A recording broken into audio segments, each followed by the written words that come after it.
Welcome to the STEM Talk. In just 30 minutes each month, join experts from across the STEM landscape as they provide factual information, practical strategies, and actionable resources to help you navigate the ever-changing world of STEM education, workforce development, policy, and advocacy. Hosted by the After School STEM Hub, STEM Education Coalition, and STEM Ecosystems, the STEM Talk creates a safe space for dialogue while maintaining a focus on information that matters to you and the community that you serve. Today's episode is called Federal Funds on the Chopping Block, and the title is not an exaggeration. Hi everyone, I'm Jenny Frank, the Director of the STEM Ecosystem Initiative at TIES Global. The House Appropriations Committee just advanced an FY 2027 proposal that cuts $8.1 billion from the Department of Education. Title II and Title III are eliminated entirely, and $1.6 billion in funds already appropriated, that's money that districts are counting on this October, would be rescinded. At the same time, NSF is reorganizing, which changes how organizations find and compete for federal dollars. For STEM leaders, these are not abstract numbers. They are decisions that will shape which programs survive, which communities are served, and how the field is funded. Let's welcome our expert guests. Today, we have a special guest, Robert Russell, retired program director from NSF's Directorate for STEM Education. He joins our regular policy panelists, James Brown of the STEM Education Coalition, Della Cronin of Bose Public Affairs Group, and Leslie Brooks, STEM Hub Manager at the After School Alliance. Welcome, everyone. Let's get started. It's good to be here again on this July 2nd. I am currently in Arlington, Virginia, where I have heard, I think, my fourth flyover of the day. So if I look this askance, that's what I'm doing, trying to get a look at some of the greatest things that STEM has created. Oh, here comes another one. Today we're going to talk about, James and I are going to talk mostly about what's going on from the federal spending perspective and what it means for STEM education. There's no doubt that there are other things going on that we're paying attention to, but we're really going to focus on that today. And if you guys have any questions about things that we don't talk about, I'm happy to answer them in the chat when Bob is talking, or try to get you some other information elsewhere. I just want to say we know there are other things happening, but we're going to be pretty focused on the federal spending process today. Okay. So where are we in the process? I think if you've been listening to us every month, you know that the sort of unofficial kickoff of the federal spending process is the State of the Union address, which is subsequently followed by the release of the president's budget request. We've covered what that had in store for STEM education. It was mostly cuts that we were concerned about, proposed cuts that we were concerned about. But once the president puts his budget request out, Congress does its job. And remember, while the president can request anything he likes, it is really Congress who decides what is spent on what. And so that's where we are right now. Congress is in the midst of debating and developing the federal spending bills for FY 2027, which begins on October 1st of this year. The House is really farther along than the Senate. So let's talk about where they are. So the House has passed. Oh, go back one, please. We're not done yet. So the House has passed its Labor, Health, and Human Services and Education spending bill. That's the bill that funds the Departments of Education, the Department of Labor, Department of Health and Human Services, which is also, given the interagency agreements and all their interactions, this bill is still where we are paying quite a bit of attention, but things are shifting from one agency to another. So we're paying more attention to various parts of that bill. It's also where NIH gets funded and other research agencies. And then the Commerce, Justice, Science bill has also been passed by the House Appropriations Committee. That bill funds the National Science Foundation and then the other research agencies. The Senate currently is stalled in its process. The chair of the Senate Appropriations Committee, which is Senator Susan Collins from Maine, and her counterpart on the Democratic side is Senator Patty Murray from Washington, have not been able to agree on an overall level for spending. And that They have been remarkably bipartisan in recent years and have had a collegial debate, and they have sort of settled on these numbers before determining agency and program level spending. So that's really holding them up over there. There's still a lot of uncertainty overall around this process for lots of different reasons. Folks are expecting tightness around domestic spending this year because of pressure on the defense spending, as well as overall budget caps. And also, just the plain fact that we're in an election year throws some uncertainty in this. Members of the Congress and members of the Senate don't particularly care for making hard spending votes right before they're asking folks to vote for them. So that's where we are right now. And I'll kick it to James to talk a little bit more about some of the content. So as Della mentioned, July 'tis the month of appropriations action in DC, and people are trying to get as much as they can get done before they head out of town for the August congressional recess. And so the House has been pretty active. All of the subcommittee by subcommittee spending bills have been voted out of the committee, and they're all and some degree of trying to get to the House floor. So the Ag bill has crossed the House floor, the MilCon, which military construction bill, and VA spending bill have passed the House, and others are pending floor votes. But if you'll recall, the House is very narrowly divided. Those are the easiest bills to pass traditionally by the House of Representatives. So those are the ones that have passed. Some of the more controversial bills, the defense bill, the Homeland Security bill in particular, and the labor HHS spending bill, generally are much more difficult to pass. And so they end up usually being at the end of the line in this process. But we can expect at least some attempt at floor action for each of these things before the August recess starts, that second week of August. And as Della mentioned, the Senate has advanced some of the subcommittee draft legislation in some form, but not a lot of details there yet. And generally speaking, if you're handicapping how this process goes, the House of Representatives is in firm Republican control, tends to follow the president of their party on most of these spending decisions. And as Della mentioned earlier, the Senate tends to be more bipartisan. It takes a 60 vote threshold to pass appropriations bills in the Senate. So you tend to have both sides involved in those negotiations. And as we get closer to the end of the fiscal year, what history will tell you that you're not likely to pass any of these bills before the end of the fiscal year. We might get one or two to the finish line.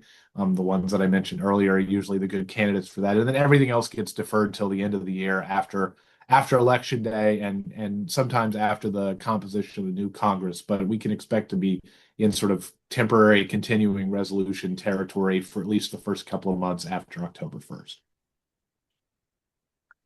Okay, so let's talk about what's in the House Labor, Health, and Human Services and Education bill. I put here at the Department of Education /labor because some of these programs we would consider Department of Education programs, but are in transition or have been transitions to the Department of Labor. The House Republicans sort of gave the president a mixed response to his budget request. He wanted to slash the Department of Education by quite a bit. And he proposed this new block grant, which was similar to the block grant he proposed in the previous year, to collapse a bunch of K-12 education spending programs, including Title II, which invests in professional and educator development, as well as Title IV Part A, which is that flexible money that we see spent on a fair amount of STEM education at the district level. He would have eliminated those programs. The House Republicans, as I said, rejected those proposals, but they did do things that we would find concerning. So they cut Title I. They proposed cutting Title I by 10%. IDEA, which enjoys strong bipartisan support, would be roughly level. Title II Part A, that's the funds that go to states to invest in professional development, would be eliminated, as it would have been last year in the House bill. Title IV Part A saw an increase of $5 million. Not a lot, but we'll take it. Title IV Part B, which is a 21st Century Community Learning Centers program, level funded. Career technical education would see a modest increase of $10 million. And then these competitive grant programs that we in STEM world have seen used for really good work in understanding how various STEM disciplines might be taught in K-12 and other other innovative uses of these programs, those would all be eliminated. And that's not surprising given that this Department of Education hasn't run any competitions. Well, they've run an EIR competition, but they haven't run competitions under a lot of these programs. So it's pretty clear that the folks over there are not particularly invested in those programs. So those proposed eliminations are not a surprise. And then, as I mentioned, the block grant was rejected. If you look in the chat, numbers around these specific programs, including previous year spending levels, are in a chart that was shared by the STEM ecosystems just a second ago. If you're interested in the numbers and comparing year to year, you can do so there. Now, there was, if those of us who are in policy wonk world, we always are looking at report language. Report language is language that accompanies the bill, that directs agencies to do certain things, conveys congressional intent on how funds are spent. Thanks to the work of the After School STEM Hub and others in the advocacy world, this language was included in the Labor, Health, and Human Services bill. It really points out how STEM education is used in the time out of school, how that's important to support, and urges agencies to continue to do that. And then there's also specific language around hands-on STEM and computer science education, once again, pointing out the importance of those two strategies in STEM education and urging the Department of Education to continue to invest in those as priorities as well. So I'll pick up the story here with the House Commerce, Justice, Science Appropriations Bill. So there's somewhat of similar contours to this. So the administration proposed roughly a 55% reduction in funding for the National Science Foundation. And part of that is, just to take a step back here, the administration has proposed big changes in how research agencies across the federal government would be structured. And their argument for this is that they want research agencies not to be seen as primarily in funding universities and dealing with their needs, but funding large research projects dealing with current and emerging priorities and so forth. And so their effort is to try and restructure the federal portfolio of research agencies. And in practice, what Congress has done is largely moderate those very severe changes in direction and deal with them more around the edges. So the administration proposed large cuts. The appropriations bill has about an 8% cut for NSF overall. It does not fund the STEM Education Directorate as a separate entity, but it does fund the STEM Education Directorate's programs as a part of the RRA account, the larger research and related activities account at the National Science Foundation. It doesn't have separate line items for some of the programs we followed, like ASIL and iTest. One of the things similarly, the bill eliminates the entity within NASA called the Office of STEM Engagement, what preserves $100 million in funding for the two major programs for NASA and moves them to another directorate. And the same thing for NOAA's education programs. And so there's language throughout these bills that reaffirms that the Congress believes that STEM is an important mission, just wants to reconstruct the way it's administered. And again, we saw the same pattern last year where the administration proposed large cuts.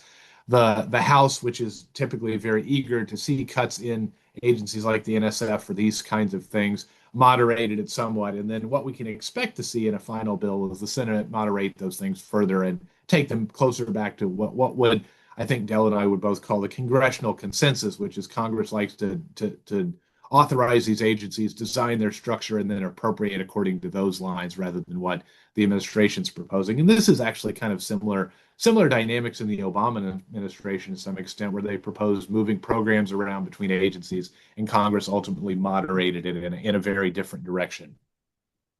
So I actually realized I stepped on the punchline a little bit here. So, there's a number of provisions across this bill specifically affirming these functions. And so, again, keep this in the context of the House of Representatives having kind of a tight fist with regard to NSF over time, especially with regard to its sort of education, human resources activities compared to its core research function. So these are some of the things that were called out in report language along the same lines that Della just showed you for the Labor H bill.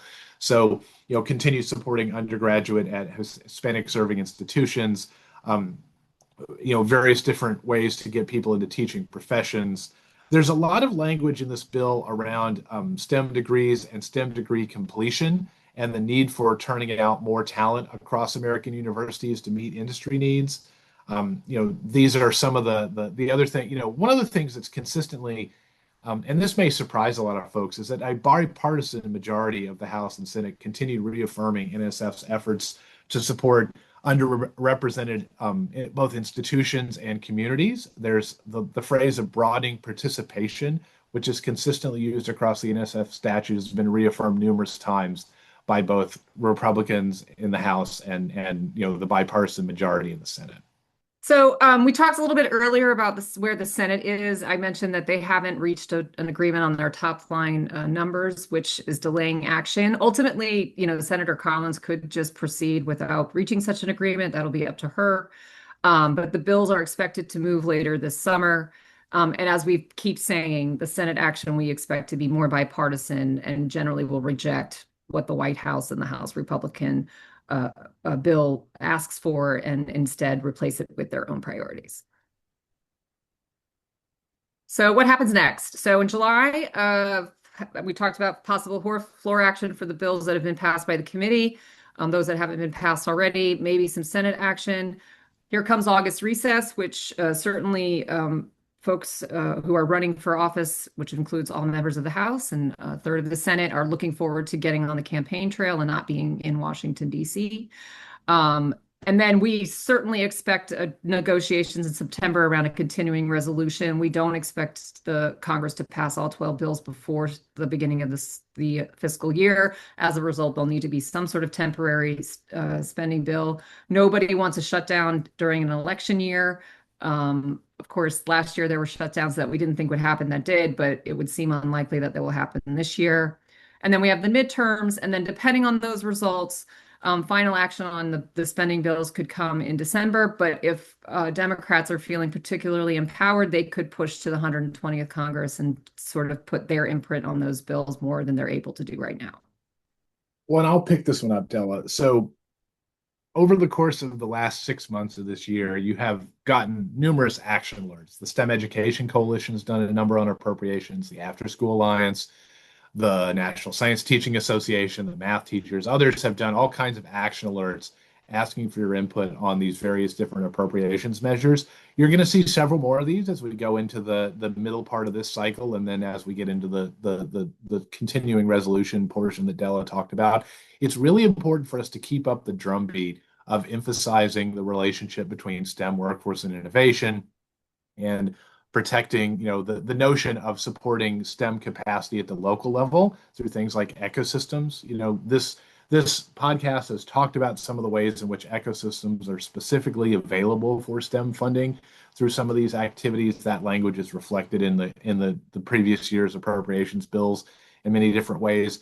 And last but not least, it's really important to keep translating the federal dollars into locally impacting stories. Talk about how these dollars are used in your communities, gather those stories, be ready to share them with policymakers, with your colleagues, get them in the newsletters that your organizations put out and so forth, because it's really important to continue to show that impact. And I think as Bob Russell is going to talk about it in a minute, there is still a very clear process for following through on going after dollars from NSF and other federal agencies.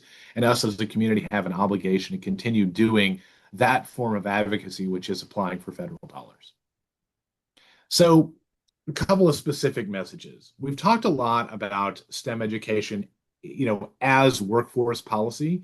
It's not the most comfortable terrain for every educator in the field, but the recognition is that policymakers think of science, technology, engineering, and mathematics sort of in the way that Della alluded to with the planes flying overhead, right? Of the stuff you can build with it, the industries that it builds, and the high-paying jobs that flow from all of that. There's also this notion of local capacity matters. Things like teacher development and informal STEM, affect communities. People, who participate in FIRST robotics teams or other after-school or informal learning opportunities are a part of the STEM ecosystem, and connecting those back to support from government investments is really important. One of the things that we've talked about before at this table is the lack of awareness of how many shortages there are of math and science teachers in particular, and the need to invest in educators. And that's what makes some of the the essentially the double talk we hear from Congress when they talk about the importance of STEM, but then they eliminate some of the programs that are dealing specifically with STEM teachers and the teacher pipeline. And then one of the other things that's really a key aspect of most of federal grant programs now is they do involve federal, state, and local partnerships. We've talked a lot about the CHIPS grants, for example, the large investments in semiconductor manufacturing. So many other federal grants now parallel that same structure of there's federal investments that are leveraging state dollars and local partnerships with businesses, employers, or community schools. And then lastly, it's really important to keep documenting the return on investment here, the fact that you have outcomes associated with these investments, and we need to be doing a good job of documenting that. So, Bob, we're going to hand it over to you for a real world in the NSF insider perspective. Yes, I'm Bob Russell. I'm a retired NSF program director, so I managed many proposals that were submitted over the last, well, up through 24, from 2012 to 24.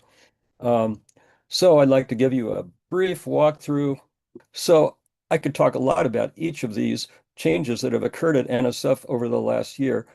There have been budget cuts, changes in funding priorities, tilting funding towards high tech, AI, advanced manufacturing, etc. Programs have been consolidated.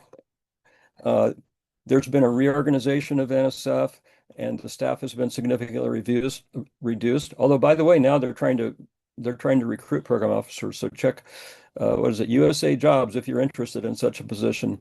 NSF is still operating remotely. They were required to move out of their old office. Well, it's not that old. It was actually designed for NSF. They had to move out of that building late last summer, and they've been operating remotely since then. Should be moving into new offices, but that has kind of impaired operations to an extent. Many of you may be familiar with the changes in policies concerning diversity, equity, and inclusion, and other areas such as NSF does not want to receive proposals about science communication. Lots of grants across the federal government, including NSF, were canceled because they didn't agree with these policy changes, and then some other grants were changed for reasons unknown. More recently, NSF has changed the review processes somewhat. If you're a reviewer, you'd find the experience similar because NSF is still sending out proposals for people to write written reviews of and then to participate in review panels. So I'd encourage you to be a reviewer, especially if you want to seek NSF funding. It's very educational. And finally, there have been changes in leadership. There's now a director who is a director nominated who doesn't have the usual background in science that the NSF directors have had to date. And that I don't believe that director has been formally approved.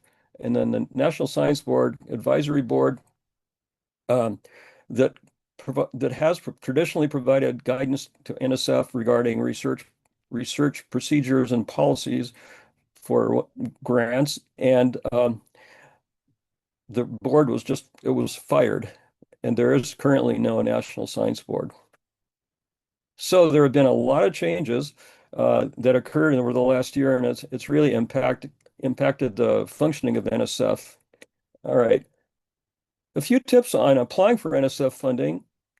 Start early if you can, 3 to 6 months. If you're planning a major project, it'll take you that long to figure out exactly what you're doing, to figure out the research questions. And that's one important thing about NSF grant. It's STEM research. So often you have to develop an exhibit or a curriculum or a program or a learning experience that serves as the context for your research. But that's what NSF grants are. Most NSF STEM education grants are for. Another tip is ask your colleague, if you're writing up a proposal, once you've got a narrative written up, ask your colleagues to critique your narrative because that may strengthen it. If you just did it yourself, it's always hard to edit your own writing. All right, next slide. Here's the NSF priorities. Intellectual merit, that's the research value of what you're doing. But NSF also likes broader impacts, which is the practical value of what you've developed, which can be the research findings can shed light on something that's very important. You might develop a curriculum, an after-school workshop, an exhibit, media, a computer game, an AI directed kind of thing. So all of those things, if they have applications or can be shared with organizations that find them relevant, then that's a broader impact. NSF really likes novelty, or just use another word, innovation. They're looking for really transformative outcomes. And, some NSF research in the past has resulted in that, both with regard to fundamental research as well as in education. And as was mentioned earlier, NSF is currently giving high priority to projects involving artificial intelligence, cybersecurity, advanced manufacturing, and so on. And to a degree, I mean, if you look at what has been funded, I think that a majority of projects would fall into one of those categories. And so, to the diminishment, perhaps, of some of the more traditional science research and education, on just bread and butter topics like math, astronomy, biology, etc. So when you apply NSF funding, you have to show how your project is open to all, and how it will increase engagement in STEM. But as a result of recent policy changes, you can't focus it exclusively on a particular racial, cultural, ethnic group, or gender. So that's something to keep in mind. What NSF wants is proposals that are open to all. And that doesn't mean you can't, if you happen to be serving an area of the country and, 60% of the people that live there are African American or some other, or come from some other racial, cultural, ethnic group, it's okay as long as it's open to everybody and designed for everybody. NSF is also liking interdisciplinary approaches if possible. Your project description, you have to state your